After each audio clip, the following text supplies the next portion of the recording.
Olá! Com as justificativas de um caso clínico, nessa videoaula, defino o que vem a ser equilíbrio autossustentável. Particularizando a área que nos compete, é aquele que mantém-se às custas da sinergia entre os segmentos estruturais do sistema crâniofacial, ou seja, uma associação simultânea de vários fatores que contribuem para uma ação coordenada e que não depende de suportes artificiais ou contenções para manter o equilíbrio alcançado durante o tratamento. Para tanto, a necessidade de eleger um modelo padrão de sistema estomatognático relacionado à estrutura crâniofacial a qual pertence e que servirá como paradigma cujo estudo permitirá identificar leis que não podem ser inventadas, mas que são consequências de fenômenos naturais que repetem-se continuamente frente a estímulos semelhantes, portanto, atemporais. Na presente videoaula, procuro representar o sistema estomatognático morfológico e funcionalmente equilibrado, para situá-lo em um patamar de conhecimento que permite a compreensão da harmonia, proporção, função e interação de seus elementos com os demais componentes do sistema a que pertence, em uma coordenação hierarquizada por um sistema metódico e lógico. Acompanhe-me. Para responder a essa pergunta, equilíbrio autossustentável, é necessário que haja um referencial. E, para tanto, este crânio de 5.000 anos, cuja fotos fiz no Museu do Sambaqui, em Joinville, em Santa Catarina, presta-se muito bem a esse propósito. É preciso ficar claro que uma forma é uma imagem espelhada da função que a define, ou seja, lembrando Myron Lib, sem estrutura não pode haver função. Sem correta estrutura, a função não pode ser correta. E uma função incorreta afeta não apenas uma correta estrutura, mas também pode afetar seriamente o desenvolvimento dessa estrutura. E para estudar essa estrutura, precisamos de parâmetros, como o plano de Frankfurt, aqui, representado pela união dos pontos infraorbitário e meato acústico externo, a parte superior do meato acústico externo, o plano de Camper, um ponto que une espinha nasal anterior ao meato acústico externo, e a forma e situação do plano oclusal, que é aproximadamente paralelo ao plano de Camper. Eu digo aproximado porque o plano oclusal, na realidade, anatomicamente, é uma curva. A curva de Spee. E o plano de Camper é virtual. Uma curva não pode se justapor a uma reta. Isso é lógico. Mas esse plano de Camper, ele é utilíssimo para estabelecer parâmetros, ter uma referência, principalmente no plano frontal. E também para referenciar também as inclinações dos planos oclusivos, quando a inclinação das pistas indiretas planas. Isso é muito compreensível quando se analisa esses fatos no modelo gnatostático, que não é o caso dessa aula.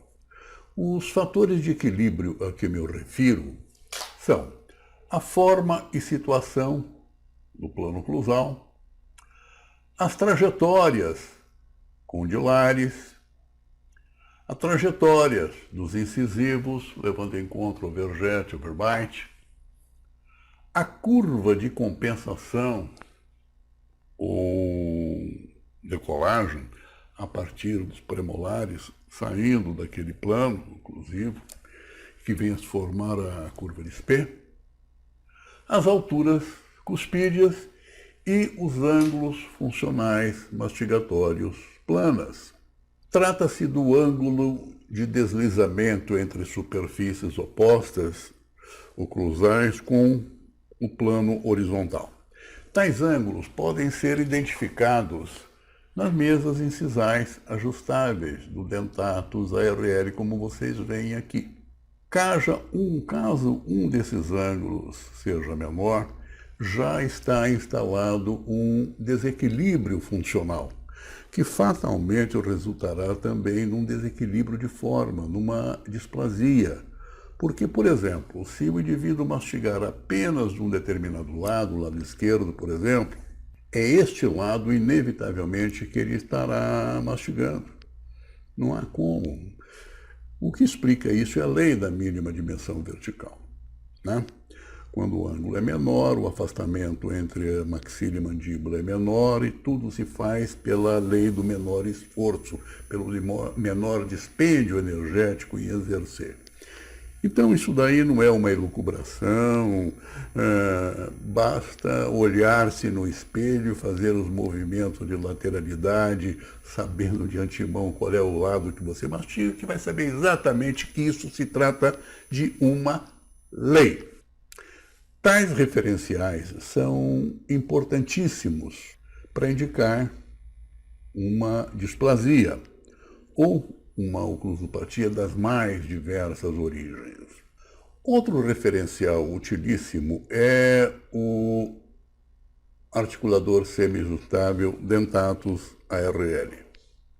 Claro que pode ser outro articulador, mas eu estou me referindo àqueles que eu disponho e ao que eu costumava trabalhar, onde os modelos colhidos pelo arco facial permite avaliar a forma e situação do plano oclusal e suas relações com as trajetórias condilares que o definem. Ao lado da trajetória dos incisivos, o verbite ou vergete, e as alturas cuspídeas e os ângulos funcionais mastigatórios, que podem ser analisados tridimensionalmente nessa mesa incisal ajustável, e cujas funções analisadas neste articulador permitem interpretar leis de equilíbrio que foram estudados por Hanau, Tillemann, Ghisi, Planas, Bayron, Hanfior e inúmeros outros autores. Em verdade, ninguém inventa uma lei. Antes, alguém observa os fenômenos naturais, eles interpretam-nos e os definem.